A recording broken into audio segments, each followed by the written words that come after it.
Ya, kita lanjutkan dialog kita bersama dengan narasumber. Pertanyaan menggantung saya tadi untuk Mas Ardi. Mas Ardi, ini kalau kita lihat cara kerja dari modus baru, transfer pulsa yang ditemukan pada saat itu seperti apa? Nah, ini bagaimana kemudian penyelesaiannya? Apakah harus melibatkan provider-provider untuk bisa mengungkap? Ya saya kira memang modus apapun ya sekarang kita hadapi terkait dengan transaksi, pemindahan uang ya. Itu memang harus ada komitmen dari provider dan tidak bisa hanya satu regulator ya yang memberikan guideline ya. Artinya harus semuanya komitmen, harus punya komitmen dan harus menjadikan ini program bersama untuk menghentikan. Jadi tidak bisa hanya Kominfo ya. Ini gimana misalnya teman-teman di otoritas jasa keuangan ya. Bagaimana dengan BI ya, PPATK jelas sudah terlibat. Ini harus menjadi komitmen bersama. Karena apa? Celah apapun di sistem pembayaran ya, sekecil apapun itu pasti akan dimanfaatkan. Caranya transfer bagaimana itu persoalan lain, tapi semua celah-celah itu akan dimanfaatkan mulai dari hal yang paling kecil. Jadi sebenarnya bisa di cut off dong, bisa dicegah begitu kan? Seharusnya harus kan ada kalau ada aturan. kemauannya. Kayak misalnya kita ambil yang sederhana aja ya, misalnya e-money. Kalau misalnya e-money hanya diperuntukkan untuk transaksi tertentu, itu bisa membatasi. Ya tapi kan sekarang enggak. Apalagi e-money itu ada maksimal kalau nggak salah 1 juta ya. 1 juta itu bisa kemana-mana. Nah ini salah satu yang celah itu. Terus juga perbankan juga harus ketat sekarang ya terkait dengan akun-akun virtual ya. Akun-akun virtual.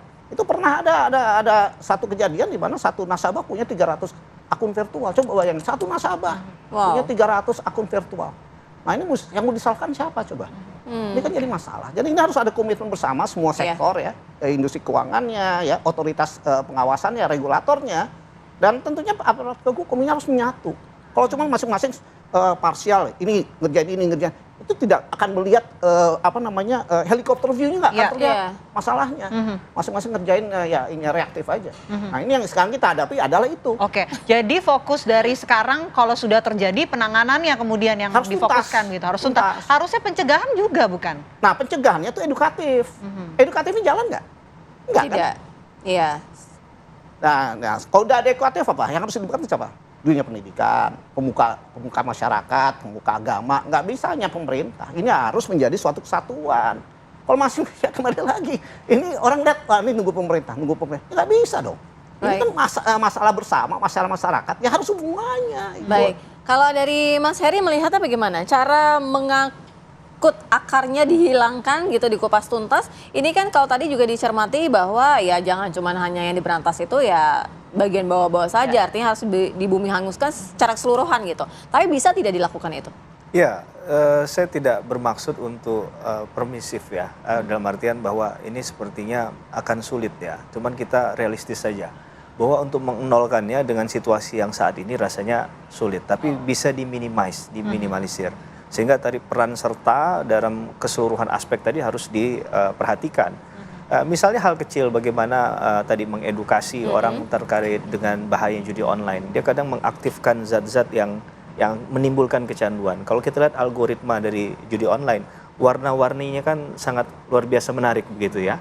Itu belum dalam konteks yang lain. Itu saja sebenarnya mereka sudah desain betul. Jadi pelaku kejahatan ini menurut saya secara sistematis mereka sudah memikirkan bagaimana caranya agar ini menarik, terlaksana, mendapatkan keuntungan. Ujungnya kan keuntungan. Tidak ada pelaku kejahatan dalam konteks judi online ini yang tidak bicara keuntungan. Maka bagaimana memotong itu kan, memangkas itu. Seperti hukum ekonomi ada penawaran dan permintaan. Kalau ini ada titik temu di tengahnya, terjadilah dia. Apalagi kalau didukung dengan sistem yang buruk dari dalam. Jadi ketika pemerintah abai dan kemudian gagal, disitulah masuk kejahatan tadi. Berarti kejahatan yang menang melawan pemerintah, melawan negara. Nah ini yang menurut saya perlu ada sosialisasi, edukasi. Jadi nggak hanya bicara tentang hukum yang di ujung, karena hukum ini kan kalau kita bicara bandar judi online, lain hal Mbak, dengan orang yang tataran di bawah. Saya tidak membela mereka dalam konteks tadi, tapi sekali lagi, kalau kita bicara hukum, ini bukan hukumnya saja yang sebenarnya dikedepankan, tapi aspek sosial, ekonomi, itu harus dipikirkan. Jangan sampai pembuat undang-undang hanya mengatakan bahwa selesai nih, ketika saya buat undang-undang, ya tinggal saya tegakkan hukumnya, maka sudah lepas dari tanggung jawab itu. Padahal kan aspek hukum ini tidak tidak kemudian satu-satunya jalan untuk kemudian bisa memberantas tindak pidana yang berkaitan dengan judi online itu sendiri. Nanti kita bahas ya, kita satu persatu ya, kita hadirkan nanti ya Mas Heri dan juga Mas Adi. Kita kembali usai jeda.